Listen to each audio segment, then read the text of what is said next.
জ্ঞান ছাড়া ফতোয়া দিবেন না। কথা বোঝা গেছে?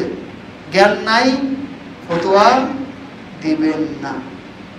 যে আমি তো শিখছি, মাদ্রাসায় ভর্তি হয়েছি, আচ্ছা আমাকে তো মানুষ আলেম হিসেবে জানে, আজকে জিজ্ঞেস করলো একটা ফতোয়া, আমি যদি বলি জানি না, তাহলে আমার মান সম্মান টেকে, মেরে দিয়ে একটা মেরে দিলেন।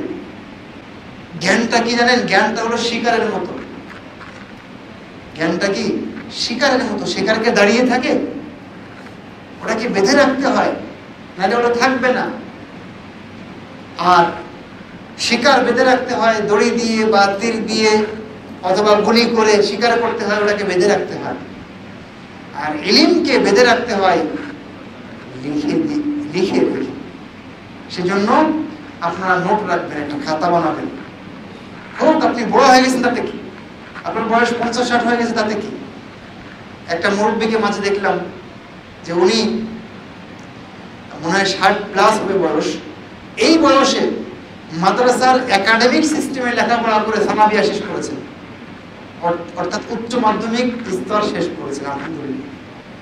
তাহলে এই হিম্মা আপনারও থাকতে হবে। যদি আপনি ব্যবসায়ী হন, চাকরিজীবী হন, তারপরে আপনাকে এই সময়টা বের করতে হবে। দিনের জ্ঞান ছাড়া আপনি আলোকিত হতে পারবেন না। দিনের জ্ঞান ছাড়া আপনি কি বলে আলো নিয়ে ইবাদত করতে পারবেন না। আপনি ধোঁয়াশার ভিতরে থেকে ইবাদত করবেন, তখন সেই ইবাদতটা কিন্তু কবুল হবে না। সম্মানিত উপস্থিতি, প্রিয় ভাই এবং ভগ্নীগণ, যারা অনলাইনে আছেন, অফলাইনে আছেন, সবার উদ্দেশ্যে বলছি, সংক্ষিপ্ত করে শুধু পয়েন্টগুলো আপনাদেরকে বলে রাখার চেষ্টা করছি। প্রত্যেকেই সময়ের মূল্যায়ন করার চেষ্টা করবেন। এটা আলেমদের বৈশিষ্ট্য, এটা দিনের জ্ঞান যারা শেখে তাদের বৈশিষ্ট্য, যে তারা সময়কে মূল্যায়ন করবে। সেজন্য রাসূলুল্লাহ সাল্লাল্লাহু আলাইহি ওয়াসাল্লাম বলেছেন না যে তোমরা 5টা অবস্থা আসার আগে 5টা অবস্থাকে মূল্যায়নের চেষ্টা করো। বলতে কি আল্লাহ রাসূল বলেছেন শাবাবাকা ক্বাবলা হারামিকা, বুড়া হয়ে যাওয়ার আগে, আজকে তোমার জোর আছে পেশিতে, শরীরে জোর আছে, তুমি সময়টাকে মূল্যায়নের চেষ্টা করো। নবী সাল্লাল্লাহু আলাইহি ওয়াসাল্লাম ওই যে হাদিস, 5টা প্রশ্নের হাদিস কাল কিয়ামতের ময়দানে, সেখানে 5টা প্রশ্নের 2টাই হলো, দেখেন কিরকম, আন উমরিহি ফিমা আফনা, সে তার বয়সটা কোথায় ব্যয় করেছে এই হিসাব সবাইকে দিতে হবে। ওয়ান শাবাবিহি ফিমা আবলা, তার বিশেষভাবে যৌবন বয়সটা কোথায় কাটিয়েছে সেই হিসাব কিন্তু দিতে হবে। সেজন্য প্রত্যেক আলেম, প্রত্যেক জ্ঞান পিপাসু, দিনের জ্ঞান অন্বেষণকারী ভাই এবং ভগ্নীগণ, আপনাদের প্রতি অনুরোধ যে আপনারা সময়ের মূল্যায়ন করার চেষ্টা করেন। একটু সময় চা টেবিলে বসে, বন্ধু বান্ধবের সাথে বসে অযথা নষ্ট করবেন।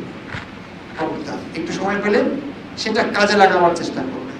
হয় দুনিয়ার কাজ অথবা পরকালের কাজ, অবশ্যই কাজে লাগাবার চেষ্টা করবেন। এরপরে জ্ঞান ছাড়া ফতোয়া দিবেন না। কথা বোঝা গেছে? জ্ঞান নাই, ফতোয়া দিবেন না। যে আমি তো শিখছি, মাদ্রাসায় ভর্তি হয়েছি, আচ্ছা আমাকে তো মানুষ আলেম হিসেবে জানে, আজকে জিজ্ঞেস করলো একটা ফতোয়া, আমি যদি বলি জানি না, তাহলে আমার মান সম্মান টেকে, মেরে দিয়ে একটা মেরে দিলেন, দিলে কি হবে? গুনাহ আপনার হবে। আল্লাহ রাসূল বলেছেন, মান উফতিয়া বিগাইরি ইলমিন কানা ইসমুহু আলা মান আফতাহু, যে ব্যক্তি ফতোয়া চাইল আর তাকে ফতোয়া দেওয়া হলো জ্ঞান ছাড়াই। কথা বুঝতে পেরেছেন? তো জ্ঞান ছাড়াই ফতোয়া দেওয়া হলো, আল্লাহ রাসূল বলেন কানা ইসমুহু আলা মান আফতাহু, তাহলে ওই যে ভুল আমল করছে না ওই লোকটা আপনার ফতোয়া পেয়ে গুনাহ হবে না আপনার। এটা আল্লাহ রাসূলের ফায়সালা। সুতরাং যাদের জ্ঞান নেই যে বিষয়ে, সে বিষয়ে জিজ্ঞাসিত হলে বলবেন যে জানি না, অন্যকে জিজ্ঞেস করো, লা আদরি আল্লাহু আ'লাম, আমি জানি না, এটা আল্লাহই ভালো জানে। কথা বুঝতে পেরেছেন? একজন বড় আলেম, সৌদি আরবের সুনামধন্য আলেম, নাম হলো আব্দুর রাজ্জাক ইবনু আব্দুল মুহসিন আল আব্বাদ আল বাদর মদিনা ইসলামী বিশ্ববিদ্যালয়ের একজন প্রফেসর এবং ওই দেশের অনেক বিখ্যাত আলেম, ওই দেশ শুধু না সারা বিশ্বের একজন বিখ্যাত আলেম। একদিন ওনার এরকম একটা দার্স শেষে আমি ওনার পিছু নিয়েছি একটা মাসালা জিজ্ঞেস করার জন্য। মাসালাটা ছিল যাকাত সম্পর্কে। তো আমি ওনার নাগাল পেয়েছি মসজিদে নববীর আন্ডারগ্রাউন্ডে গিয়ে, ওই যে বৈদ্যুতিক সিঁড়ি দিয়ে নেমে গেছি, তখন নাগাল পেয়েছি গাড়িতে ওঠার ঠিক আগে। তখন আমি বললাম যে শেখ এই মাসালাটা কি হবে? তখন উনি বললেন যে ইসআল গায়রি, মানে এই প্রশ্নটা তুমি আমাকে না করে আর একজনকে জিজ্ঞেস করো। আমি সাথে সাথে ফিরে আসলাম। এটা হবে একজন আলেমের বৈশিষ্ট্য, এটা হবে একজন জ্ঞান অন্বেষণকারীর বৈশিষ্ট্য। লা আদ্রি বলতে কোনো লজ্জা হওয়া উচিত না, বরং আপনি আপনার ছাত্রদেরকে সেইভাবে গড়ে তুলবেন ওরাও যেন কোনোভাবে অহংকারে লিপ্ত না হয়ে যায়, না জানলে বলবে জানি না। এটাই হলো প্রকৃত জ্ঞানের পরিচয়। অথচ আজকে দাওরা হাদিস শেষ করছে কি করেনি, গ্রামের মসজিদে ইমামতি করে, কোনো উত্তর, কোনো প্রশ্ন তার কাছ থেকে ফেরত যায় না। যত প্রশ্ন, সব প্রশ্নের উত্তর তো জানা আছে, দিবেই একটা উত্তর। কোনোদিন আপনি শুনবেন না যেটা আমি জানি না, ইল্লা মান রাহিমা রাব্বুক। তবে হ্যাঁ, এর ভিতরেও কিছু ভালো আছেন যারা এই বিষয়গুলো খেয়াল করেন। একজন আলেমকে, দিনের একজন জ্ঞান অন্বেষণকারীকে অবশ্যই ভালো আদবের হতে হবে, ভালো চরিত্রের হতে হবে, নম্র হতে হবে, ভদ্র হতে হবে।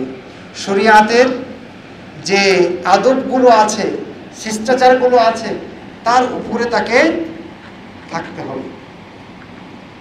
মহানবুল আলামিন তার রাসূলকে কি বলেছেন? তার রাসূলকে বলেছেন ওয়ালাউ কুনতা ফাযযান গালিযাল কলবি লাম ফাদ্দু মিন হাওলিক। যদি আপনি কর্কশভাষী হন, যদি আপনি কঠোর স্বভাবের হন, তাহলে মানুষ আপনার কাছ থেকে দূরে সরে যাবে। আচ্ছা, আল্লাহ রাসূলের মতো এত ভালো মানুষ কি দুনিয়ায় আছে?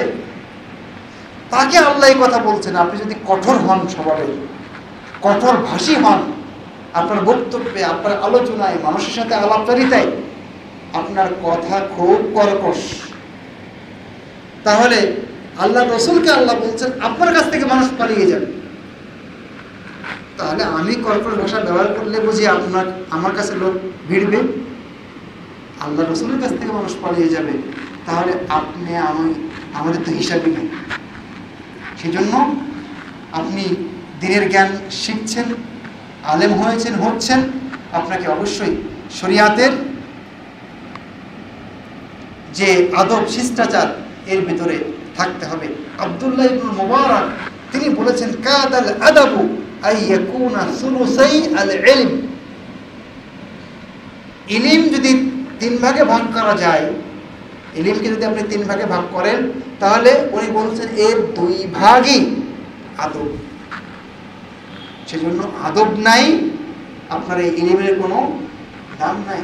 আপনার আদব যত ভালো হবে, যত উঁচু হবে, আচার ব্যবহার যত সুন্দর হবে, লেনদেন যত ভালো হবে, আপনার প্রভাব তত বেশি হবে। সেজন্য এই আচরণ আমাদেরকে অবশ্যই শিখতে হবে। আল্লাহ রাসূলকে বলা হলো যে সবচেয়ে কোন জিনিসটা মানুষকে বেশি জান্নাতে প্রবেশ করায়? আল্লাহ রাসূল বললেন তাকওয়াল্লাহ ওয়া হুসনুল খুলুক, আল্লাহর তাকওয়া এবং ভালো চরিত্র। ভালো চরিত্র মানুষকে সবচেয়ে বেশি জান্নাতে প্রবেশ করায়। অন্য হাদিসে রাসূলুল্লাহ সাল্লাল্লাহু আলাইহি ওয়াসাল্লাম বলেছেন কাল কিয়ামতের ময়দানে দাড়ি পাল্লাতে সবচেয়ে ভারী হবে কি জানেন? আল্লাহ রাসূল বলেছেন খুলুকুল হাসান, উত্তম চরিত্র, এটা সবচেয়ে ভারী হবে। আল্লাহ রাসূল বলেছেন আমাকে পাঠানোই হয়েছে যত ভালো চরিত্র আছে এর পূর্ণ রূপ দেওয়ার জন্য। সেজন্য আল্লাহ রাসূল ছিলেন সবচেয়ে ভালো চরিত্রের অধিকারী।